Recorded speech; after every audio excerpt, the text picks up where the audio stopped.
નમસ્કાર વિદ્યાર્થી મિત્રો, આજે આપણે જોઈએ તો ધોરણ 10 માં વ્યાકરણ જે છે એના મુદ્દાની સમજૂતી જે છે એ આપણે મેળવવાની છે કે સમગ્ર વર્ષ દરમિયાન આપણા ગ્રામર જે છે, વ્યાકરણ જે છે એના કેટલા મુદ્દાઓ આવે છે. તો આપણે અગાઉ પણ જોયું હતું કે ધોરણ 10 જે છે એમાં ગ્રામર જે છે એ 20 માર્કની પરીક્ષામાં પૂછાય છે. તો આ 20 માર્કનું ગ્રામર જે છે એના આપણે મુદ્દા જોઈએ તો 20 મુદ્દા છે. 2 મુદ્દા જે છે એ રિપીટ થાય છે. એક તો છંદ જે છે એ ઓળખાવો એવો પ્રશ્ન પૂછે છે, અને એક જે છે એ છંદનું ઉદાહરણ આપેલું છે, એને આપણે નીચે સમજૂતીમાં સમજાવવાનું છે કે ભાઈ આ ઉદાહરણ જે છે એ આ છંદનું છે. બીજું એ કે વાક્યના પ્રયોગો છે એમાં કર્તરી, કર્મણી, ભાવે અને પ્રેરક 4 વાક્યના પ્રકાર આવે છે. તો કર્તરી અને કર્મણી વાક્ય જે છે એ બંને સાથે આવે છે, અને પ્રેરક વાક્ય જે છે એ અલગથી 1 માર્કમાં પૂછાય છે. એટલે ટોટલ 18 મુદ્દા થયા. ગ્રામરના પાઠ્યપુસ્તકના કુલ મુદ્દાઓ અને પાઠ્યપુસ્તકમાં આવતા તો કે કેવા મુદ્દાઓ, તો કે સમાનાર્થી શબ્દ, વિરુદ્ધાર્થી શબ્દ, શબ્દ સમૂહ માટે એક શબ્દ, રૂઢિપ્રયોગ, કહેવત, આ બધા જે છે એ આપણી પાઠ્યપુસ્તકમાંથી જ પરીક્ષામાં પૂછે. તો આ દરેક મુદ્દા જે છે એની સામાન્ય સમજૂતી હોય. જ્યારે આપણે સિવાયના કયા, તો કે અલંકાર છે, સમાસ, ત્યાર પછી છંદ, વાક્યના પ્રયોગો, આ બધા મુદ્દા જે છે એને આપણે સમજૂતી સાથે શીખવા પડે. ત્યારે આપણે આ ગ્રામરના મુદ્દા જે છે એ આપણે સૌપ્રથમ બોર્ડ ઉપર લખી અને જોઈએ કે ભાઈ આટલું ગ્રામર જે છે એ આપણી 10મા ધોરણની પરીક્ષામાં પૂછાશે. તો પહેલો મુદ્દો જે છે આપણે નંબર વાઇઝ લખશું. તો કે પહેલો મુદ્દો જે છે એ શું આવશે, તો કે જોડણી. જોડણી જે છે એ ખોટી જોડણી આપેલી હશે, આપણે એને સાચી જોડણી લખવાની છે. દરેક ગ્રામરના પોઈન્ટ જે છે એ આપણે 1 માર્ક્સમાં 1 પોઈન્ટ જે છે એ પૂછાય, બરોબર.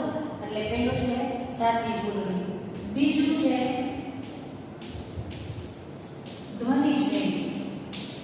ધ્વનિ શ્રેણીમાં આપેલો કોઈ પણ શબ્દ હશે એને આપણે સ્વર અને વ્યંજન બંનેને છૂટા પાડી અને આપણે લખવાના છે. એ આપણે અગાઉ પણ જોયેલું છે, અને આ આપણે જેમ જેમ ગ્રામર આગળ વધારશું એમ આપણે જોતા જઈશું.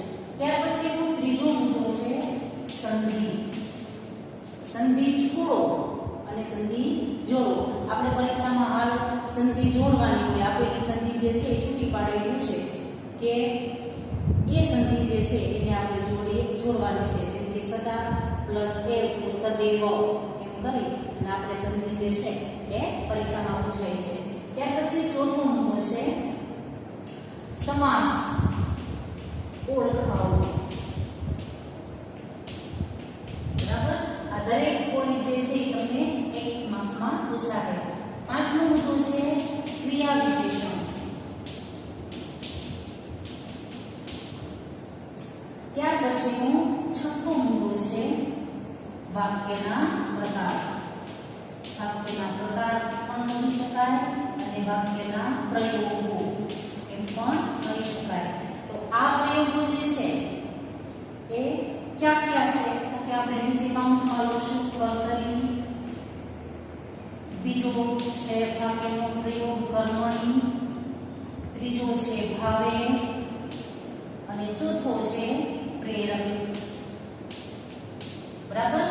પરીક્ષા ટાઈમે શું થાય છે, તો કે દરેક ગ્રામર જે છે એમાં છંદ અને વાક્યના પ્રયોગ જે છે એ બંનેને બાદ કરતા બધા જે છે એ 1 માર્ક્સમાં પૂછાય. જ્યારે વાક્યમાં પ્રયોગો છે અને છંદ જે છે એ 2 માર્ક્સમાં પૂછાય. ક્યાં ક્યાં, તો કે કર્તરી, કર્મણી અને ભાવે. એ ત્રણેય જે છે એટલે આપણે એક સાથે પૂછાય. જ્યારે પ્રેરક વાક્ય જે છે એ અલગથી પ્રેરક વાક્ય, સાદું વાક્ય આપેલું હોય એને આપણે પ્રેરક વાક્યમાં ફેરવવાનું. ત્યાર પછીનો 7મો મુદ્દો છે અલંકાર ઓળખાવો.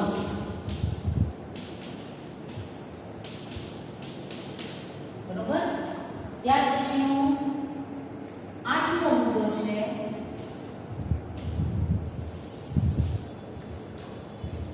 ત્યાર પછી 8મો મુદ્દો આપેલો છે કે અર્થભેદ ઓળખાવો.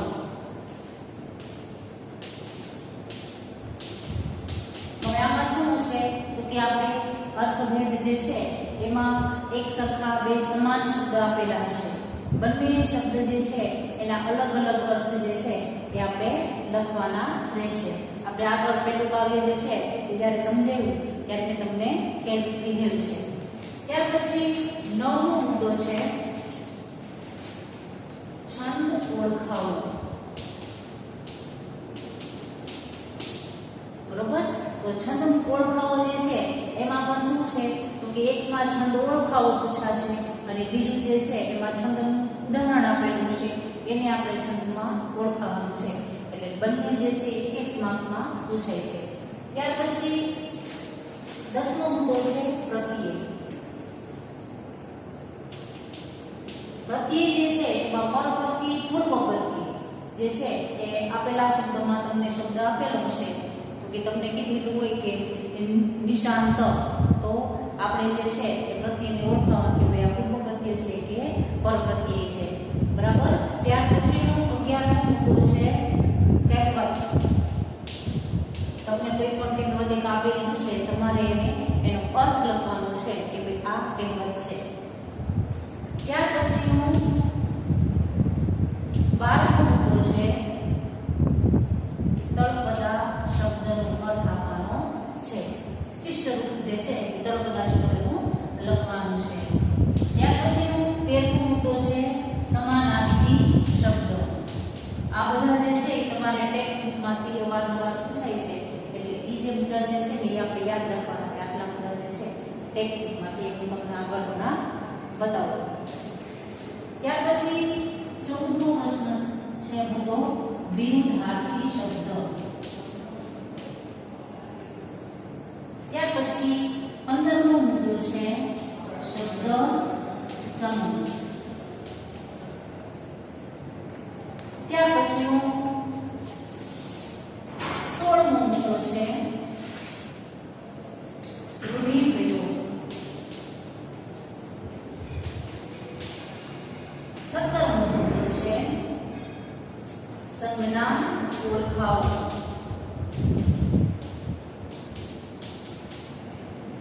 અને 18મો મુદ્દો છે વિશેષણ.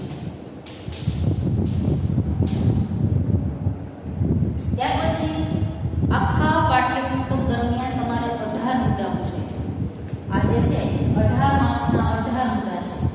તો આ 18 સિવાયના બીજા બે જે છે 20 માર્કમાં ગ્રામર પૂછાય છે. તો આપણને એમ થાય કે બીજા 2 માર્ક્સ જે છે આમાં ઘટે, તો એવી 2 માર્ક્સમાં ક્યાં લેવા જાય તો કે મેં અગાઉ કીધું એમ કે તમને જે છે એ પ્રેરક વાક્ય, એ વાક્યના પ્રયોગ જે છે એમાંથી આ પ્રેરક વાક્ય જે છે એને અહીંયા લઈ લેવામાં આવેલું છે કે પ્રેરક વાક્યને અલગથી 1 માર્ક્સમાં પૂછે છે. બરોબર? એટલે 19 અને 20 છે છંદનું ઉદાહરણ. એકમાં તમને છંદ જે છે એ સમગ્ર સમજૂતી સાથે છંદ જે છે એ લખવાનું કે ભાઈ આ જે છે એ મનહર છંદ છે, એમાં આટલી વસ્તુ છે એ આખું પેરેગ્રાફ સહિત લખવાનું રહેશે. અને આમાં તમને કોઈ પણ એક ઉદાહરણ આપેલું છે કે અસત્યોમાં હેથી પ્રભુ પરમ સત્ય તું લઈ જા, એવું ઉદાહરણ આપેલું હોય કાવ્ય પંક્તિનું. તો આપણે એને લઘુ ગુરુમાં ગોઠવી એમાં અક્ષરો ગણી અને આપણે એને ઓળખાવાનું છે. એ સમગ્ર સમજૂતી આપો ત્યારે આપણને ખબર પડે કે ભાઈ આટલા શબ્દો હોય, આટલા શબ્દ યતિ આવે અને એ મુજબ તમારે છંદ જે છે એ ઉદાહરણ આપવાનું રહેશે. એટલે આ 20 તમારા ટોપિક છે કે પરીક્ષામાં તમારે આ 20 માર્ક્સનું ગ્રામર જે છે એ 20 માર્ક્સમાં પૂછાશે. તો આટલા મુદ્દાને ધ્યાનમાં રાખવાના. એમાં આપણે જોઈએ તો કે એક જોડણી છે. બરોબર? જોડણી છે. ત્યાર પછી આ પ્રત્યય છે, કહેવત છે, તળપદા શબ્દ, સમાનાર્થી, વિરુદ્ધાર્થી, શબ્દ સમૂહ, ત્યારબાદ રૂઢિપ્રયોગ. આટલા બધા જે છે ને એ આપણે ટેક્સ્ટ બુકની આધારે, કેમ કે આની કોઈ વ્યાખ્યા ન હોય, આ સીધું આપેલું હોય, રૂઢિપ્રયોગ આપેલો હોય તો રૂઢિપ્રયોગનો અર્થ લખવાનો, કહેવત આપેલી હોય તો કહેવતનો અર્થ લખવાનો, સમાનાર્થી શબ્દ હોય કેમ કે આની કોઈ સમજૂતી હોઈ શકે નહીં. અને ઈ સિવાયના જે મુદ્દા છે ક્યાં ક્યાં તો કે ધ્વનિ શ્રેણી છે, સંધિ, સમાસ, ક્રિયા વિશેષણ, વાક્યના પ્રકાર અથવા પ્રયોગો, પછી અલંકાર, અર્થભેદ, અછંદ, કહેવત અને સંજ્ઞા, વિશેષણ, પ્રેરક અને છંદનું ઉદાહરણ. એ તો જે છે એ આપણે આમાં સમાવેશ કરેલો છે. એને આપણે સમજૂતી સાથે વ્યાખ્યા સહિત આપણે એમને લખવાનું છે. તો આટલા આપણા વ્યાકરણના મુદ્દાઓ. એવું તમારી ટેક્સ્ટ બુક જે હોય એના આધારે આપણે જે પણ કંઈ વ્યાકરણ લખાવવામાં આવશે એ વ્યાકરણ જે છે એને ધ્યાનમાં રાખી અને આપણે જે તમારી વ્યાકરણની બુક જે છે એના નામનું પેજ મૂકી એની પછી તમારે આ 20 મુદ્દા લખવાના છે. 20 મુદ્દા લખાઈ જાય ત્યાર પછી ફરી એક પાછળનું પેજ જે છે એમાં હું તમને સમજૂતી સહિતના જે મુદ્દા જે છે સમજૂતીવાળા મુદ્દા, દરેક મુદ્દા જે છે એ તમને હું લખાવીશ. તો આ સમજૂતીના મુદ્દા તમારે લખવાના છે. તો એ સમજૂતીના મુદ્દા જેમ જેમ લખાવતી જાવ એમ તમારે અનુક્રમણિકામાં તારીખ સહિત લખવાના છે, જેમ આપણે અગાઉ લખેલા છે. અને જેમની પાસે હાલ ગ્રામર જે છે મેં તમને પહેલા લખાવેલું હતું એ બુક જે છે એ તમારે તમારી સામે રાખવાની છે. અને બુક જે છે એ ખુલ્લી રાખી અને તમારે ધ્યાન રાખવાનું છે કે ભાઈ આ ગ્રામરનો આ પોઈન્ટ જે છે એ ચાલી રહ્યો છે, તો આમાં આપણે કેવી રીતે આગળ વધીએ. કેમ કે ગ્રામરના આધારે તમને હું જે પણ કંઈ સમજૂતી આપું છું એ તમને હોમવર્કમાં આપવામાં આવશે. તો એ વ્યાકરણનો મુદ્દા જે છે એ આ આપેલા દરેક મુદ્દા જે છે એમાંથી પહેલો મુદ્દો જે છે કયો તો કે જોડણી જે છે એ આપણા ટેક્સ્ટ બુકના આધારે પૂછાય એટલે એની સમજૂતી આપણે લેવાની નથી. સર્વપ્રથમ શું તો કે ધ્વનિ શ્રેણી. તો ધ્વનિ શ્રેણી જ્યારે શીખવામાં આવે ત્યારે ધ્વનિ શ્રેણીની પહેલાં આપણે ગુજરાતી ભાષાની વર્ણ વ્યવસ્થા શીખવી જોઈએ કે ભાઈ ધ્વનિ શ્રેણીમાં તમે સ્વર અને વ્યંજનને છૂટા પાડો છો તો એ કેવી રીતે છૂટા પડ્યા. તો સામાન્ય બાબતને ધ્યાનમાં લઈ અને સર્વપ્રથમ આપણે શું કરવાનું છે તો કે ધ્વનિ શ્રેણી શીખવાની છે. તો આપણો વ્યાકરણનો પહેલો મુદ્દો જે છે એ મુખ્ય મુદ્દો ધ્વનિ શ્રેણી. પણ ધ્વનિ શ્રેણી કોના આધારે છે તો કે વર્ણ વ્યવસ્થાને આધારે. તો આપણે પહેલો મુદ્દો ઉપરના પહેલા પેજ ઉપર એવું લખવાનું છે કે ભાઈ વર્ણ વ્યવસ્થા. ઉપરના હાસ્યમાં આપણે લખશું આ વ્યાકરણના મુદ્દા જે છે એ બરાબર છે. તમારે તમારી બુકમાં જો બધા મુદ્દા જે છે એ લખી રાખવાના છે. બરાબર.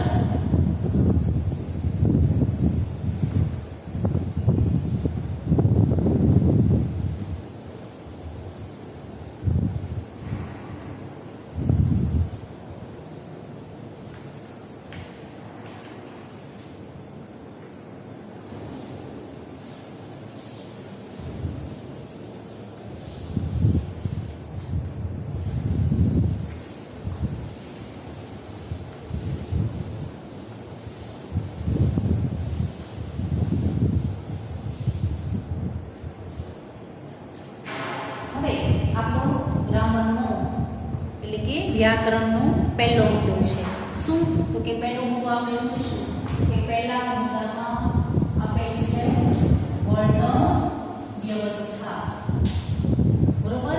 તો આ વર્ણ વ્યવસ્થા જે છે એ કેવી રીતે બનેલી છે એમાં ધ્વનિ શ્રેણી જે છે એ શીખતા પહેલા આપણે એમની વર્ણ વ્યવસ્થા જે છે એ આપણે જોઈશું. તો કે સામાન્ય રીતે એવું કહી શકાય કે આપણા વિચારો સામેવાળી વ્યક્તિ સમક્ષ રજૂ કરવા માટે આપણે ભાષાનો ઉપયોગ કરીએ છીએ. તો કે આ ભાષા જે છે એ સરળ કહીએ તો વાક્યો. કોઈ પણ વ્યક્તિ જે છે એ કાંઈ પણ બોલે છે તો એની ભાષામાં પોતે વાત કરે છે. તો ભાષામાં વાત કરતા પહેલા એ શું કરે છે તો કે વ્યક્તિ બોલતા શીખીએ ત્યાંથી લઈ અને સંપૂર્ણ રીતે બોલી શકે ત્યાં સુધીમાં એ વાક્ય જે છે એ કેવી રીતે બન્યું. તો કે કોઈ પણ વાક્ય જે છે એ શબ્દોનું બનેલું હોય છે અને શબ્દ જે છે એ અક્ષરોના બનેલા હોય છે. તો આ અક્ષરમાં બાળક જે છે એ નાનું હોય ત્યારે જે પણ કાંઈ એક અક્ષરમાં આપણે અને બધા જ માણસો જે છે એ બોલતા શીખે તો સર્વપ્રથમ એક અક્ષર બોલે, માં બોલે, બા બોલે. તો આ દરેક અક્ષરથી માણસ જે છે એની ભાષાની શરૂઆત થાય. તો સર્વપ્રથમ અક્ષર જે છે એને બોલતા આગળ જેમ જેમ વધે છે એમ એ શબ્દ બને છે.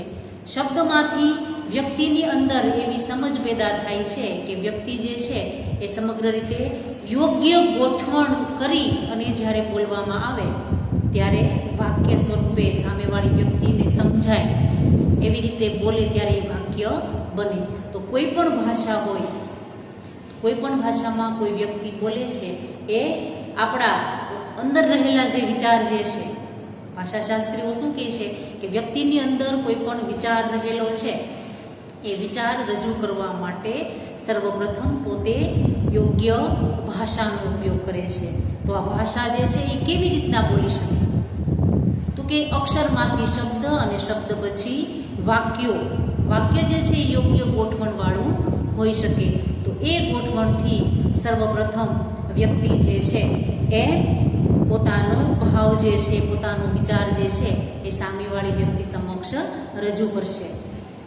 અને સામાન્ય રીતે આપણે વધુ સચોટ રીતે કહેવું હોય તો એમ કહી શકાય કે ભાષા જે છે એ એક પ્રકારની એવી વ્યવસ્થા છે કે એમાં કેટલાક ધ્વનિઓ એટલે કે સ્વર અને વ્યંજન હોય છે. તો કે વ્યક્તિ જે ઉચ્ચારણ કરે છે તો વ્યંજન આધારે કોઈ પણ વ્યંજન હોય એ જ્યારે એકલો અક્ષર હોય તો એ અક્ષર જે છે એને થોડો બતાવવામાં આવે, કેમ કે એમની પાછળ બીજો કોઈ શબ્દ અક્ષર રહેલો નથી. પણ એનું જ્યારે અક્ષરમાં પુનરાવર્તન થાય, જ્યારે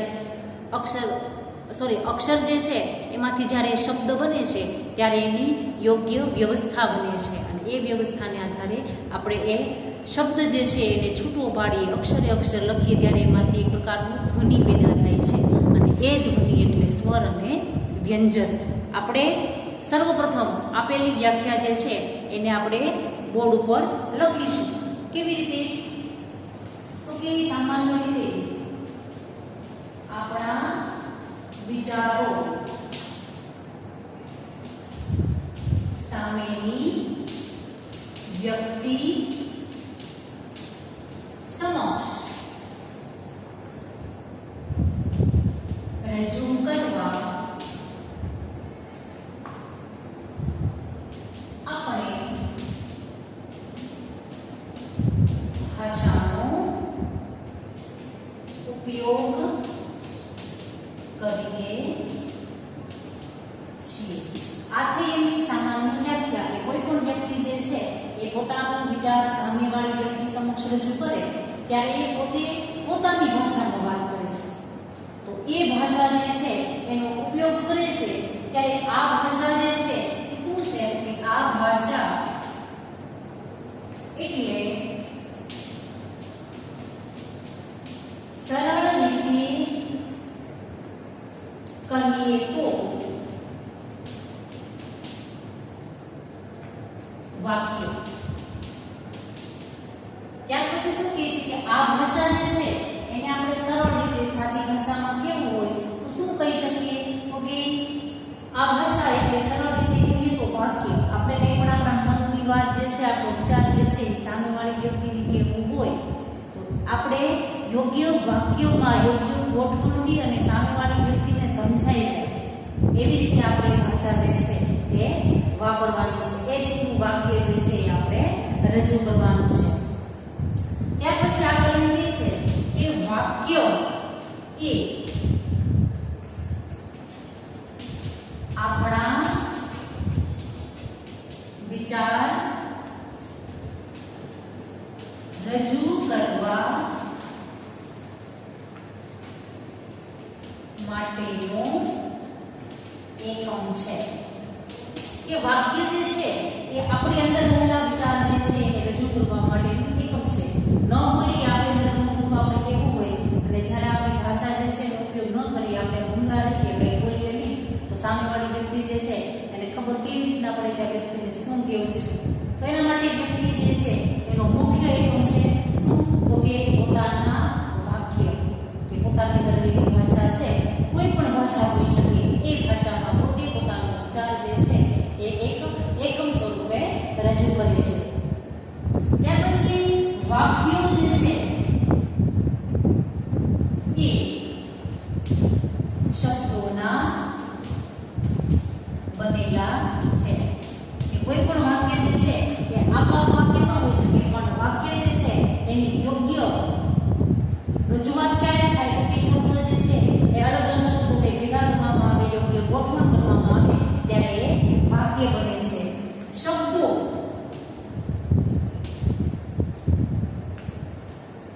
જે છે એ વર્ણો એટલે શું કહેવાય? કે એને આપણે કાઉન્સમાં કહી શકીએ કે અક્ષર. વર્ણ અર્થાત અક્ષર જે છે, અક્ષર અર્થાત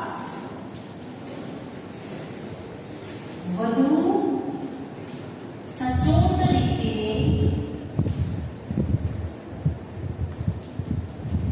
કહેવું હોય તો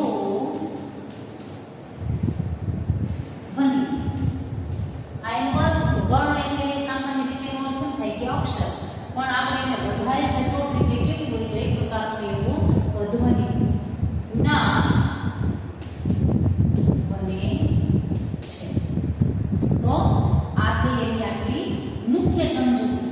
હજી આપણે આગળ લખીશું, પણ આટલી સમજૂતી છે કે ભાઈ આપણા વિચાર સામેવાળી વ્યક્તિની સમક્ષ રજૂ કરવા માટે આપણે ભાષાનો ઉપયોગ કરીએ છીએ. આ ભાષા જે છે, ભાષા એટલે સરળ રીતે કહીએ તો વાક્યો, અને વાક્ય એ આપણા વિચાર રજૂ કરવા માટેનો એક એકમ છે. વાક્ય એ શબ્દોના બનેલા હોય છે, અને શબ્દો એટલે કે વર્ણ એટલે કે અક્ષર, એ શબ્દો જે છે એ અક્ષરના બનેલા હોય છે. પણ આ અક્ષર જે છે એ બધું આપણે સચોટ રીતે કેવું હોય તો એક પ્રકારનો એવો ધ્વનિ જે છે એમાંથી એ બને છે. આ એની સામાન્ય મુખ્ય સમજૂતી થઈ કે ભાઈ વર્ણ વ્યવસ્થા જે છે એ આપણી કેવી છે. હજી તો ઘણી બધી વર્ણ વ્યવસ્થા જે છે એ મોટા પ્રમાણમાં છે, પણ આ એની મુખ્ય આટલી સમજૂતી થઈ. બરાબર. આ તમારી નોટબુક જે છે એમાં પહેલો પોઈન્ટ પર લખવાનું છે વર્ણ વ્યવસ્થા. ત્યાર પછી આ વ્યાખ્યા લખવાની છે, અને હજી આ વ્યાખ્યા જે છે એ અધૂરી છે, એટલે આટલી વ્યાખ્યા તમે લખી નાખો. પછી અહીંયા પાછળથી જ શરૂ કરવાનું છે. શું કે લખો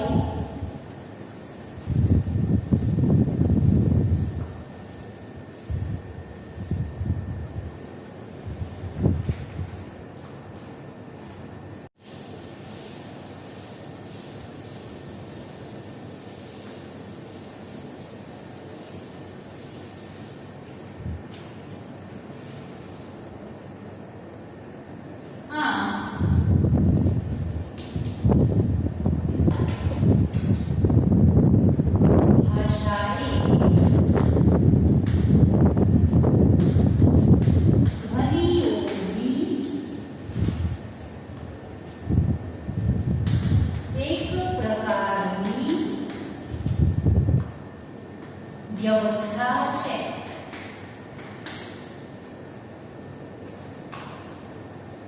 આ ધ્વનિઓમાં કેટલાક સ્વર અને વ્યંજન હોય છે.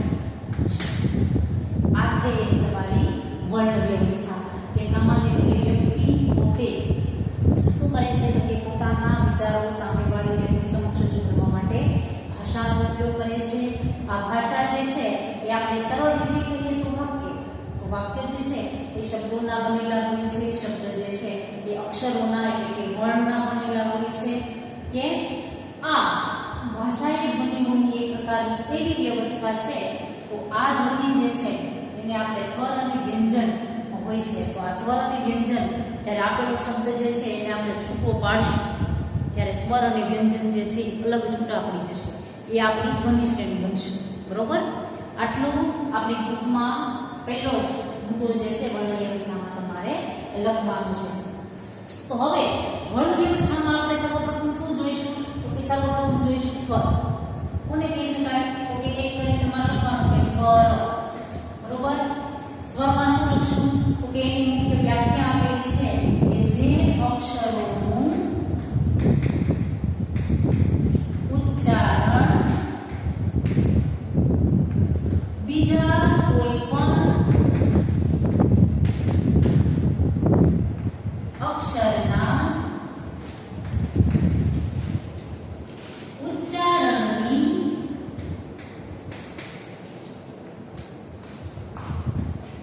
મદદ વિના સ્વતંત્ર રીતે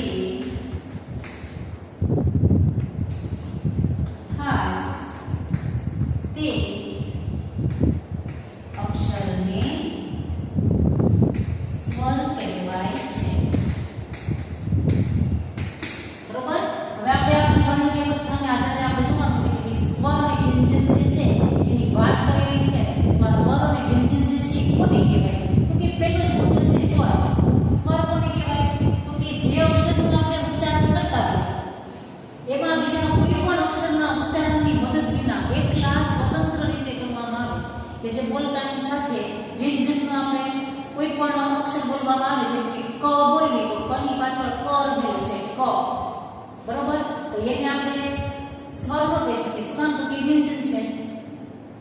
એકલો ક લખવામાં આવે તો ક જે છે એને ખોડો લખવામાં આવે. તો કે ક લખો તો ક ને ખાલી આમ લખો કે ક. એક વડો લખેલો હોય એની પાસે ખોડો. કપો જે છે એ આખો ખોડો આપેલો છે. પણ તમે એમાં એ લખેલું હોય કે કમળ એવો શબ્દ આપેલો હોય તો આપણે એની ધ્વનિ કરવી એટલે આનું જે છે એ ધ્વનિ કરતા શું બને? તો કે ક બોલો એટલે એની પાસે શું આવે? તો કે ક પ્લસ અ પ્લસ મ પ્લસ અ પ્લસ લ. બરાબર? એટલે આ કોઈ પણ અક્ષર જે છે એ જ્યારે એકલો હોય ત્યારે ખોડો અને જ્યારે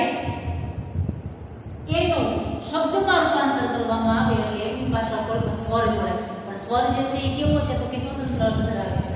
આ તમારે આટલું જે છે આ લખવાનું નથી પણ ખાલી સમજૂતી માટે આપેલું હતું. એટલે કે સ્વર જે છે એમના સાથે કોઈ પણ જાતનો બીજો અક્ષર જે છે એ જોડાયેલો હોતો નથી પણ પોતે પોતાની રીતે સ્વતંત્ર અર્થ ધરાવે છે. બરોબર? તો હવે આપણે સ્વર જોઈએ કે ગુજરાતી ભાષામાં મુખ્ય 12 સ્વર છે. ત્રીજો સ્વર જે છે એનો સમાવેશ કરવામાં આવેલો છે પણ લીધેલો નથી. માત્ર એની સમજૂતી માટે એમ કીધું છે કે આનો સમાવેશ ભાષાશાસ્ત્રીઓએ કીધું કે ભાઈ આ સ્વર જે છે એને સ્વરમાં મેળવણી કરવામાં આવે છે પણ એને યોગ્ય રીતે સમાવેશ કરવામાં આવતો નથી. તો કે હવે ક્યાં ક્યાં સ્વર છે? તો કે અ, ત્યારબાદ આ, પછી હસ્વ ઈ દીર્ઘ ઈ, હસ્વ ઉ દીર્ઘ ઉ, ત્યારબાદ એ, પછી ઐ, ઉ, ઔ, અમ અને છેલ્લે અ. બરોબર?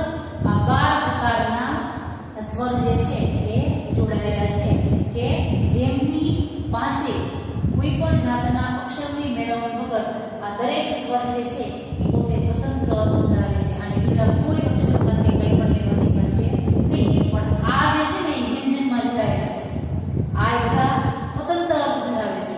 જ્યારે વ્યંજન જે છે ને એ સ્વરની ઉચ્ચારણ વગર એનું ઉચ્ચારણ થઈ શકે નહીં. અને છેલ્લે ભાષાશાસ્ત્રીઓએ રૂ જે છે એનો સમાવેશ કરેલો છે પણ એને અલગથી બતાવવામાં આવેલો છે. કુલ 13 સ્વર જે છે એ થયા. બરાબર? હવે ત્યારબાદ આપણે જોઈએ કે આટલા સ્વર જે છે એમાં માત્ર કેટલા સ્વર જે છે એનો સમાવેશ કરેલો છે કે ભાઈ આટલા સ્વર જે છે એનો આપણે મુખ્ય ગુજરાતી ભાષામાં સમાવેશ કરેલો છે. આ બધા સ્વર તો છે જ પણ એ સિવાયના સ્વર જે છે એને આપણે સ્વતંત્ર રીતે સાંભળીએ છીએ કે આપણે કોઈ પણ શબ્દ ઈયળ બોલતા હોય તો એ હસવજી લખાય, ઊન બોલતા હોય તો એ હસવું લખાય. એનો સાચી રીતના દીર્ઘમાં થાય. હસવ દીર્ઘને આપણે ક્યારેય ધ્યાનમાં લેતા નથી. નથી. એટલે ભાષાશાસ્ત્રીઓએ મુખ્ય એવા 7 સ્વર જે છે એ બતાવેલા છે કે ભાઈ માણસ તરીકે કોઈ પણ વ્યક્તિ જે છે એ આટલા સ્વર જે છે એનો વધારે પડતો ઉપયોગ કરે છે. તો એવા કયા છે કે આપણે જોઈએ.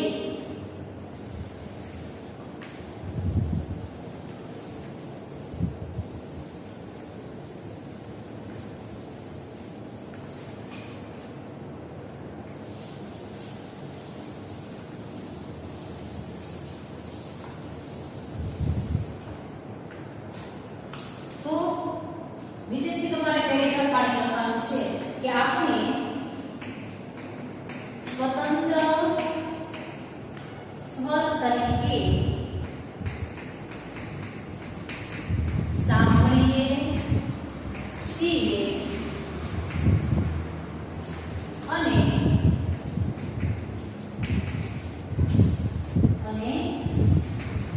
ઓળખીએ છીએ. તો માત્ર કેટલા માત્ર ઓળખીએ છીએ તો કે આ હસવઈ હસવઉ એ ઓ અને ઔ. આ 7 સ્વર જે છે એને ભાષાશાસ્ત્રીઓએ મુખ્ય સ્વર તરીકે ઓળખાયેલા છે કે સાચી રીતે 13 સ્વરો જે છે 12 જે છે એમાં રૂનો સમાવેશ કરવામાં આવે એટલે 13 થાય. પણ ઈ 13 સિવાયના વ્યક્તિ જે છે એના ઉચ્ચારણ વખતે આપણે હસવઈ હોય તો ઈ બોલતા હોય, હસવ ઉ હોય તો એવું બોલતા હોય.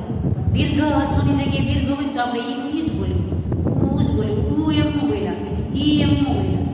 કેમ કે જેવી રીતના ઉચ્ચારણ કરવામાં આવે છે એવી જ રીતના સ્વર જે છે એને આપણે લખી શકાય. તો આ હતા આપણા સ્વર જે છે એ મુખ્ય સ્વરની સમજૂતી. સર્વપ્રથમ આપણે વર્ણ વ્યવસ્થા જોઈ તો કે વર્ણ વ્યવસ્થાની સામાન્ય આપણે સમજૂતી કે વ્યક્તિ જે છે એ સામેવાળી વ્યક્તિ સમક્ષ પોતાનો વિચાર રજૂ કરવા માટે યોગ્ય ભાષાનો ઉપયોગ કરે છે. આ ભાષા જે છે એ સામાન્ય રીતે શું તો કે ભાષામાં જે પણ ભાષાનો ઉપયોગ કરે છે એ વાક્યોના બનેલા હોય છે. વાક્ય જે છે એ શબ્દોના બનેલા હોય છે, શબ્દ જે છે એ અક્ષરોના બનેલા હોય છે. અને આ અક્ષર જે છે એની સ્વતંત્ર રીતે જ્યારે ઉચ્ચારણ કરવામાં આવે ત્યારે એ સ્વર બન્યા. તો આપણે જે સમજૂતી મેળવી એ મુખ્ય સ્વરની મેળવી. હજી આપણે ધ્વનિ શ્રેણી જે છે એની યોગ્ય સમજૂતી માટે આપણે માત્ર આટલી સમજૂતી પ્રાપ્ત કરી શક્યા કે ભાઈ વર્ણ વ્યવસ્થા કોને કહેવાય, વ્યક્તિ જે છે એ પોતાની ભાષાનો ઉપયોગ કેવી રીતના કરે છે. તો આપણે ધ્વનિ શ્રેણી શીખતા પહેલાં જો વર્ણ વ્યવસ્થા શીખવામાં ન આવે તો ધ્વનિ શ્રેણી જે છે આપણને ક્યારેય પણ આવડી શકે નહીં. તો આટલી મુખ્ય સમજૂતી મેં તમને બોર્ડ ઉપર જેટલી લખાવી એ દરેક સમજૂતી તમે તમારા બુકના પહેલા પેજ મેં કીધું એમ કે પહેલાં લખાવી એ અનુક્રમિકા વિશે 20 ગ્રામરના પોઈન્ટ લખવાના છે.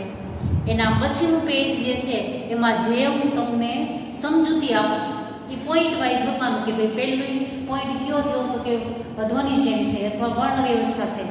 તો વર્ણ વ્યવસ્થા થઈ એની જે દિવસે જે તમને ગ્રામરનો મુદ્દો ભણાવવામાં આવે એની તારીખ સહિત લખવાની કે ભાઈ આ વર્ણ વ્યવસ્થા તારીખ આ બરોબર. એના પછી ધ્વનિ શ્રેણી ભણાવવામાં આવે તો એ આ થઈ આપણી સામાન્ય સમજૂતી. તો આટલી જે સમજૂતી જે છે એ આપણે મેળવ્યા બાદ હવે પછી નેક્સ્ટ વિડીયો જે છે એમાં આપણે સ્વર જે છે એના મુખ્ય પ્રકારો ક્યાં ક્યાં છે તો કે સજાતીય સ્વર, વિજાતીય સ્વર, આની સમજૂતી આપણે મેળવશું. કેટલી મિનિટ? 33 કે 34 મિનિટ.